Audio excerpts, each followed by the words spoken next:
नमस्कार श्रोता, आज के वेद पाठशाला कार्यक्रम में हम आपका स्वागत करते हैं।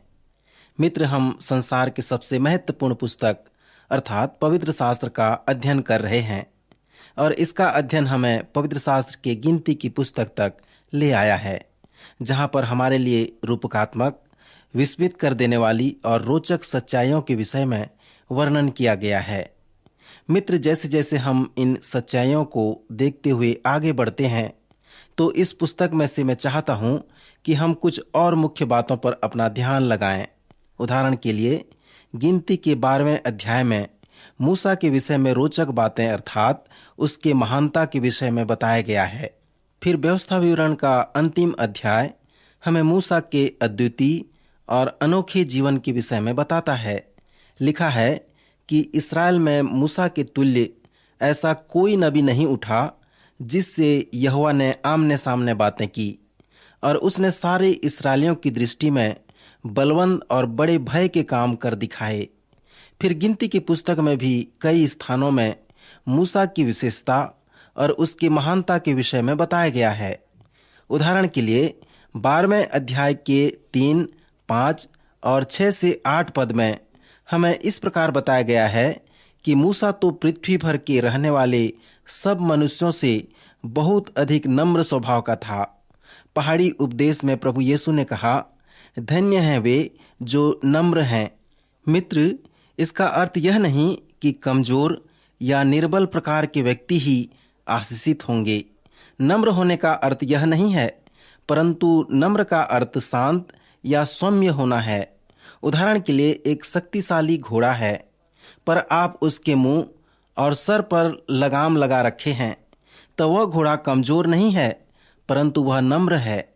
श्रोता मित्र, पवित्र शास्त्र में नम्र का अर्थ यही है। प्रभु यीशु ने कहा, मेरा जुआ अपने ऊपर उठा लो और मुझसे सीखो, क्योंकि मैं नम्र और मन में दीन हूं। मित्र, यहाँ पर किस बात में प्रभु यीशु मसीह नम्र हैं? क्योंकि वह हमेशा पिता की इच्छा में चला।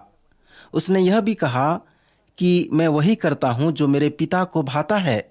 इसलिए प्रभु ने हमसे कहा है कि मेरा जुआ अपने ऊपर उठा लो और नम्र बनना सीखो।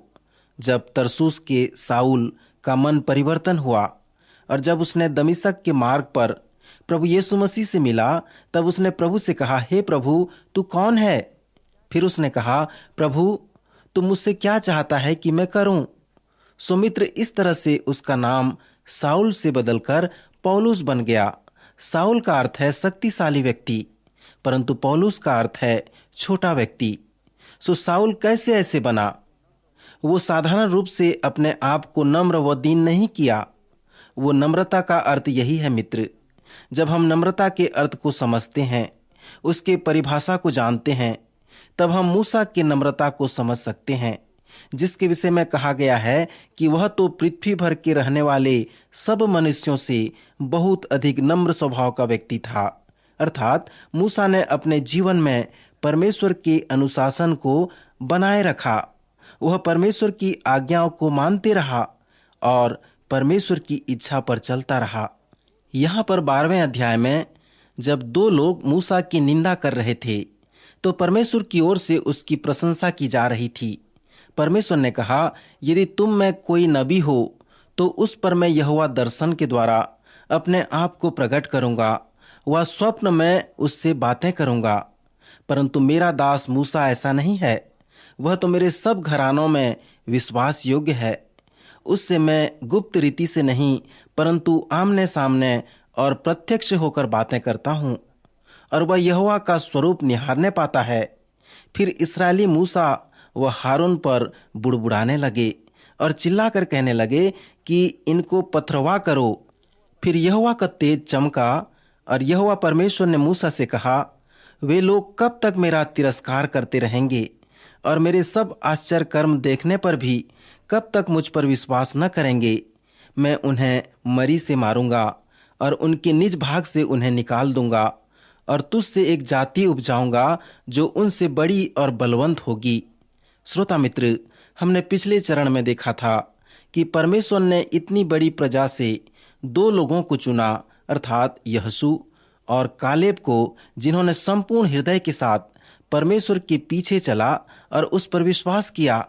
परंतु यहाँ पर हम देखते हैं जहाँ पर परमेश्वर मूसा से कहता है कि मैं उन सबों को मरी से मारूंगा और तुझसे एक जाति उपजाऊंगा।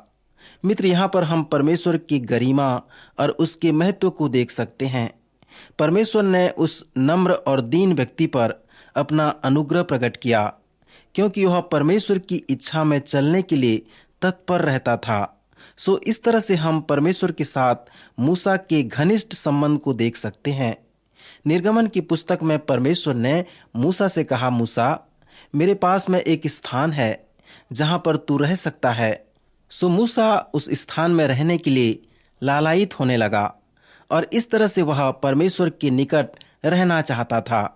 मेरे मित्र, जैसे आप मूसा के जीवन के विषय में देखते आ रहे हैं, तो हमें यह अनुभूति हो कि मूसा उस प्रतिज्ञा के देश में नहीं जाना चाहता था और मूसा के लिए ही परमेश्वर ने उस संपूर्ण इस्राएली जाति को वहां जाने नहीं दिया, परंतु उस संपूर्ण जाति को उसने यहोशू एवं कालेब के हाथ में सौंप दिया।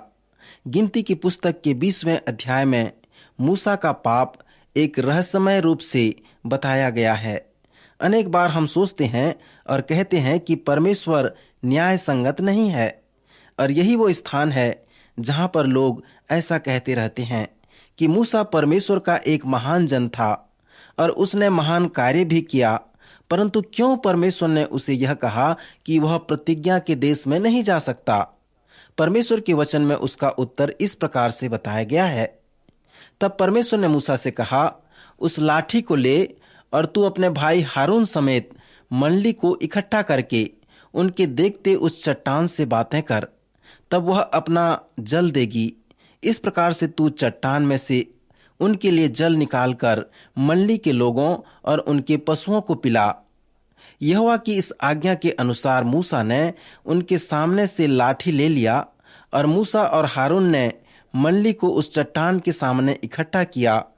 तब मूसा ने उनसे कहा, हे दंगा करने वाले, सुनो, क्या हमको इस चट्टान में से तुम्हारे लिए जल निकालना नहीं होगा? तब मूसा ने हाथ उठाकर लाठी चट्टान पर 2 बार मारी और उसमें से बहुत पानी फूट निकला और मंडली के लोग और पशुओं समेत पानी पीने लगे। परंतु मूसा व हारून से परमेश्वर ने कहा, तुमने जो मुझ पर विश्वास नहीं किया और मुझे इस्राएलियों की दृष्टि में पवित्र नहीं ठहराया, इसलिए तुम इस मंडली को उस देश में नहीं पहुंचाने पाओगे जिसे मैंने उन्हें दिया है। श्रोता, यद्यपि मूसा परमेश्वर की आज्ञा का पालन करता था और उसकी अगुवाई में वह इस्राएली प्रजा की भी अगुवाई किया करता था, और यद्यपि 40 वर्ष तक नम्र व दीन होकर परमेश्वर की आज्ञा का पालन करता रहा, यद्यपि वो एक अच्छा अगुवा था, फिर भी इस छोटे से पाप के कारण वह उस प्रतिज्ञा के देश में जाने के योग नहीं ठहरा। उसका पाप कुछ इस प्रकार से था। सर्वप्रथम परमेश्वर ने मूसा से कहा, उस चट्टान से बातें कर, परंतु उसने चट्टान से बातें नहीं की और लाठी से चट्टान को 1 बार ही नहीं परंतु उसने 2 बार मारा। ऐसा लगता है कि मूसा बहुत क्रोधित था, क्योंकि उसने उन लोगों से कहा, हे दंगा करने वालों, सुनो, क्या हमको इस चट्टान में से तुम्हारे लिए जल निकालना होगा? इस कथन को पढ़कर ऐसा लगता है कि वह बहुत क्रोधित था। फिर परमेश्वर ने मूसा के और पाप के विषय में भी आरोप लगाया। उसने कहा, तुमने मुझ पर विश्वास नहीं किया। फिर परमेश्वर ने यह भी कहा कि तुमने मुझे इस्राएलियों की दृष्टि में पवित्र नहीं ठहराया। मित्र, यहाँ पर हमें मूसा के गंभीर पाप के विषय में बताया गया है। आप स्मरण करें कि जब परमेश्वर ने मूसा को आत्मिक गुण व भेद की बातें बताई थी, जिसमें उसने मूसा से कहा था कि मूसा, तू नहीं चाहता पर मैं चाहता हूँ और मैं तेरे साथ हूँ। तू छुड़ाने वाला नहीं है मूसा, पर मैं छुड़ाने वाला हूँ और मैं तेरे साथ हूँ। और तू किसी को छुड़ा नहीं सकता मूसा, पर मैं छुड़ा सकता हूँ और मैं तेरे साथ हूँ। और जब वह छुटकारे के कार्य को करते हुए देखा, तब उसने उससे कहा, इसका करने वाला तू नहीं मूसा, परंतु मैं था। श्रोता मित्र, मूसा ने जो बड़ी गलती की वो थी कि उसने कहा, हमको इस चट्टान में से तुम्हारे लिए जल निकालना होगा। सो इस तरह से उसने लोगों की दृष्टि में परमेश्वर को पवित्र नहीं ठहराया। उसने लोगों को स्पष्ट रूप से नहीं बताया कि इस अद्भुत कार्य का करने वाला मैं नहीं परंतु स्वयं परमेश्वर है।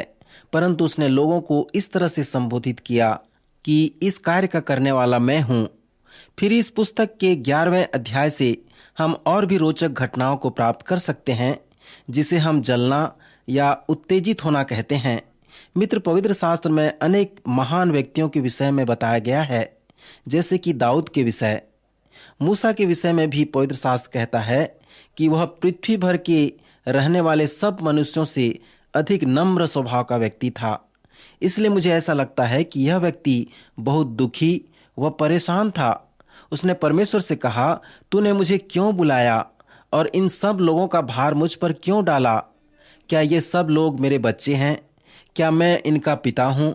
क्या मैं ही ने इनको उत्पन्न किया है? जो तू मुझसे कहता है कि जैसे पिता दूध पीते बालक को अपनी गोद में उठाए फिरता है, वैसे ही मैं इन लोगों को अपनी गोद में उठाकर उस देश में ले जाऊं जिसके देने की शपथ तूने उनके पूर्वजों से खाई है। मैं इन सब लोगों का भार नहीं संभाल सकता, क्योंकि यह मेरी शक्ति के बाहर है। और यदि तुझे मेरे साथ यही व्यवहार करना है तो मुझ पर तेरा इतना अनुग्रह हो कि तू मेरे प्राण को ले ले, जिससे मैं अपनी दुर्दशा देखने न पाऊं। मित्र, क्या आपने ऐसा कभी अनुभव किया? मैंने मूसा, एलिया, अयूब, दाऊद और प्रेरित यूहन्ना के जीवन में ऐसा देखा। जो पवित्र शास्त्र में महान लोग थे, वे भी परमेश्वर से ऐसी ही प्रार्थना की कि हमारे प्राण ले ले, मैं मरना चाहता हूँ। श्रोता, भक्ति के साथ जीवन बिताने वाले परमेश्वर के लोगों के साथ ऐसा ही होता है। वे अपने मृत्यु के लिए परमेश्वर से प्रार्थना करते हैं और परमेश्वर नहीं सुनता, क्योंकि यह उनकी इच्छा के अनुसार नहीं होता। हम प्रभु की प्रार्थना में कहते हैं कि तेरी इच्छा पूरी हो। सो प्रभु की इच्छा यह नहीं कि वह हमें नाश करे, परंतु वह तो हमसे बहुत प्रेम करता है और हमारे जीवन से अपनी इच्छा द्वारा महान कार्य करवाना चाहता है। रोमियो की पत्री के 8वें अध्याय में पौलुस प्रेरित गंभीर बातों को बताकर कहता है कि हम नहीं जानते कि प्रार्थना किस रीति से करनी चाहिए, क्योंकि हम परमेश्वर की इच्छा को नहीं जानते। परंतु हम ये जानते हैं कि यदि हम परमेश्वर की इच्छा से प्रार्थना करते हैं तो जो हम मांगते हैं वो प्राप्त करते हैं। परंतु समस्या यह है कि परमेश्वर की इच्छा को जानने के लिए हमारे पास कोई सुराग नहीं है। इसलिए हमें ऐसे ही प्रार्थना नहीं करनी चाहिए। रोमियो की पत्री उसका 8वां अध्याय 26 से 28 पद में पौलुस कहता है, क्योंकि हम नहीं जानते कि प्रार्थना किस रीति से करना चाहिए। पर जब हम गलत चीज की मांग करते हैं तो पवित्र आत्मा जो हम में है वह परमेश्वर की इच्छा को जानता है। वही आत्मा आप ही ऐसी आहें भर भर कर जो बयान से बाहर है हमारे लिए विनती करता है। तब परमेश्वर की इच्छा जो हमारे लिए है उसके अनुसार वह हमें प्रदान करता है। दूसरे शब्दों में, यदि आप गलत वस्तु की मांग करते हैं और यदि आपका हृदय साफ है, तब परमेश्वर आपके न जानते हुए भी सही वस्तु आपको प्रदान करता है। सो मित्र, यहाँ पर जो अनुभूति है कि यदि आपका हृदय साफ है, न्याय संगत है, तो आप उस कार्य को अवश्य कर सकते हैं। यद्यपि आप परमेश्वर से कहें कि प्रभु मैं बहुत उदास हूँ, मेरे जीवन को ले ले, तो परमेश्वर आपके जीवन को नहीं लेगा, परंतु जो आपकी आवश्यकता है उसे वह आपको देगा। मूसा के उदाहरण में परमेश्वर ने उसे 70 पुरुष दिए जो उसके साथ उसकी सहायता करें। परमेश्वर ने उससे कहा, मूसा, तू सोचता है कि यह कार्य तू अकेला करेगा? नहीं मूसा, यह कार्य तो एक दल का कार्य है। इसलिए अच्छा होता कि तू एक दल का चयन कर और 70 लोगों को लेकर तंबू के पास इकट्ठा कर कि वे तेरे साथ यहाँ खड़े हों। तब मैं उतर कर तुझसे वहां बातें करूंगा और जो आत्मा तुझ में है उसमें से कुछ लेकर उनमें समवाऊंगा और वे इन लोगों का भार तेरे संग उठाए रहेंगे और तुझे उसको अकेले उठाना न पड़ेगा। मित्र, इसका अर्थ यह नहीं कि परमेश्वर ने मूसा को जिसे अगुवा बनाया था उससे यह छीन लिया, परंतु उसने उस अधिकार को उस अगुवे के कार्य को बांट दिया। सो परमेश्वर की इस आज्ञा के अनुसार मूसा ने किया और वह जान पाया कि यह परमेश्वर की इच्छा है। जब एलिया ने परमेश्वर से प्रार्थना की और अपनी मृत्यु मांगी, तब उसने कहा, हे यहोवा, बस है, अब मेरे प्राण को ले ले। परमेश्वर ने उससे कहा, एलिया, तू अपनी देह को, जो मेरा मंदिर है, उसे क्यों नाश करना चाहता है? फिर जब वह एक झाऊ के पेड़ तले लेटकर सो गया, तब परमेश्वर उसे गहरी नींद दे दिया। और देखो, एक दूत ने उसे छूकर कहा, उठकर खा। सो वहां पर अलौकिक रूप से भोजन रखा हुआ था। तब उसने उसे खाया और फिर सो गया। जब दूसरी बार यहोवा का दूत आया और उसे छूकर कहा, उठकर खा, क्योंकि तुझे बहुत भारी यात्रा करनी है, तब उसने उठकर खाया पिया और उसी भोजन से बल प्राप्त करके 40 दिन और रात चलते चलते परमेश्वर के पर्वत होरेब में पहुंच गया। श्रोता, यदि आप पहला राजा के 18वें अध्याय को पढ़ें तो आप देखने पाएंगे कि जब एलिया ने बाल के नबियों पर यह चुनौती रखा, तब वह बहुत थका हुआ था। उसने परमेश्वर से प्रार्थना की और उससे अपनी मृत्यु मांगी। उसने कहा, हे यहोवा, बस है, मेरा प्राण ले ले। परंतु यहोवा ने उससे कहा, तुझे मरने की आवश्यकता नहीं है एलिया, तुझे कुछ भोजन करने की आवश्यकता है और कुछ आराम करने की आवश्यकता है। सो परमेश्वर ने एलिया को नहीं मारा, परंतु उसके आवश्यकता की पूर्ति की। ऐसे ही अय्यूब, योना और दाऊद के साथ भी हुआ। मित्र, इन लोगों के इस घटना से मैंने एक बात को देखा कि जब ये लोग भड़क उठे और परमेश्वर से ये प्रार्थना करने लगे कि वे जीवित रहना नहीं पर मरना चाहते हैं, तब उसी समय परमेश्वर ने उनकी सहायता की और उनके जीवन को बदल दिया। सो बड़े ही व्यावहारिक रूप से परमेश्वर ने उन्हें मृत्यु से वापस लौटाया और उनकी अगुवाई प्रदान की। पवित्र शास्त्र में एक बहुत अच्छा पद है जिसे हम भजन संहिता के 23 अध्याय के 3 पद में प्राप्त कर सकते हैं, जहां पर दाऊद इस प्रकार से कहता है कि वह मेरे जी में जी ले आता है, धर्म के मार्गों में वह अपने नाम के निमित्त मेरी अगुवाई करता है। अर्थात दाऊद कहता है कि जब मैं भड़क उठा तो मैंने अपनी देह का तिरस्कार किया, मैंने अपनी आत्मा का तिरस्कार किया, परंतु परमेश्वर मुझे बचाना चाहा और उसने मेरे जी में जी ले आया। गिनती के 11वें अध्याय में मूसा ने परमेश्वर के पास क्रोध से भड़क कर आया, पर परमेश्वर ने उससे कहा, मूसा, तेरे जी में जी लाने की आवश्यकता है और मैं तुझे एक धार्मिकता का मार्ग दिखाने वाला हूं जिसमें से होकर तुझे चलना है, और वह धार्मिकता का मार्ग तुझे तेरे जी में जी ले आएगा। सुमित्र, इसी तरह से परमेश्वर उन लोगों को सांत्वना देता है जो भड़क उठते हैं। परमेश्वर ने मूसा से कहा, 70 पुरुष को मेरे पास इकट्ठा कर, वे लोग तेरी सहायता करेंगे और तेरा भार उठाएंगे। सो बड़ा ही व्यावहारिक बात परमेश्वर ने मूसा को बताया।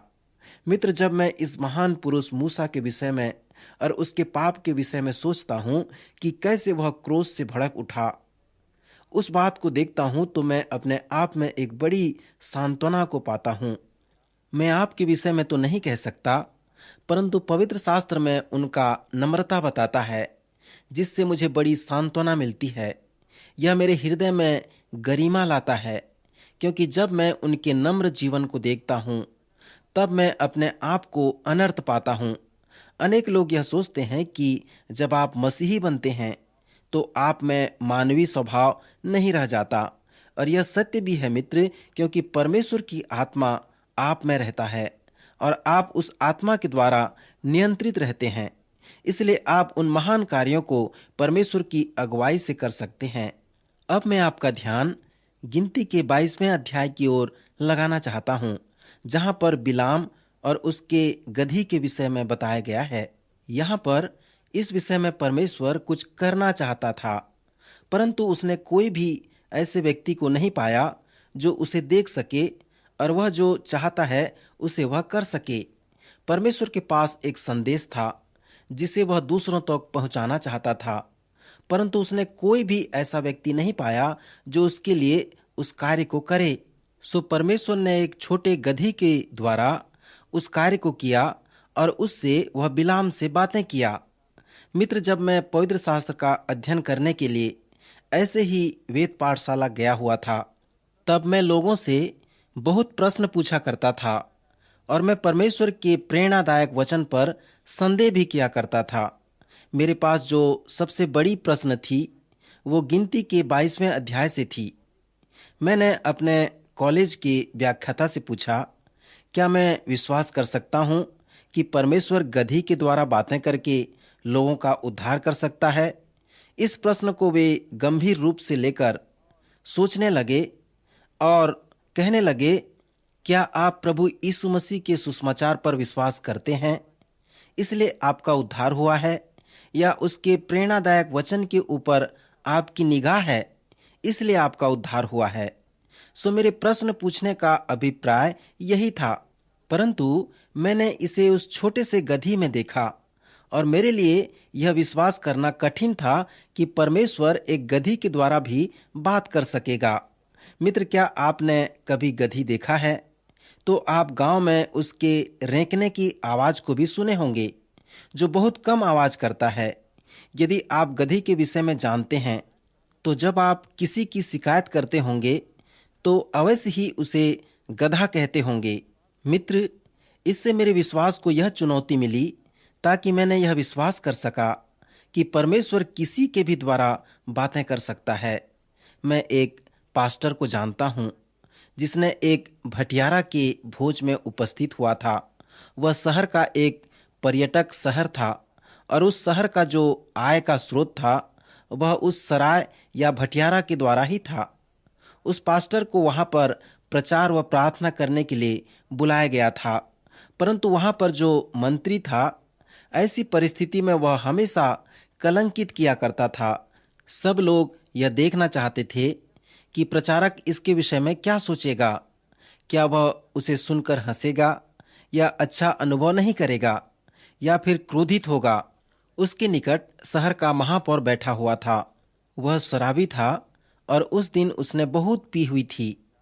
उसने मन ही मन सोचा, क्या सचमुच में इस व्यक्ति को मैं प्रेम करूंगा? सो उसने प्रार्थना किया और कहा, परमेश्वर मुझे कुछ संदेश दे ताकि मैं इस व्यक्ति को दिखा सकूं कि मैं इसे सचमुच में प्रेम करता हूं। कुछ क्षण पश्चात उस महापौर ने मेरी ओर मुड़कर कहा, प्रचारक, आपके लिए मेरे पास कुछ सुझाव है।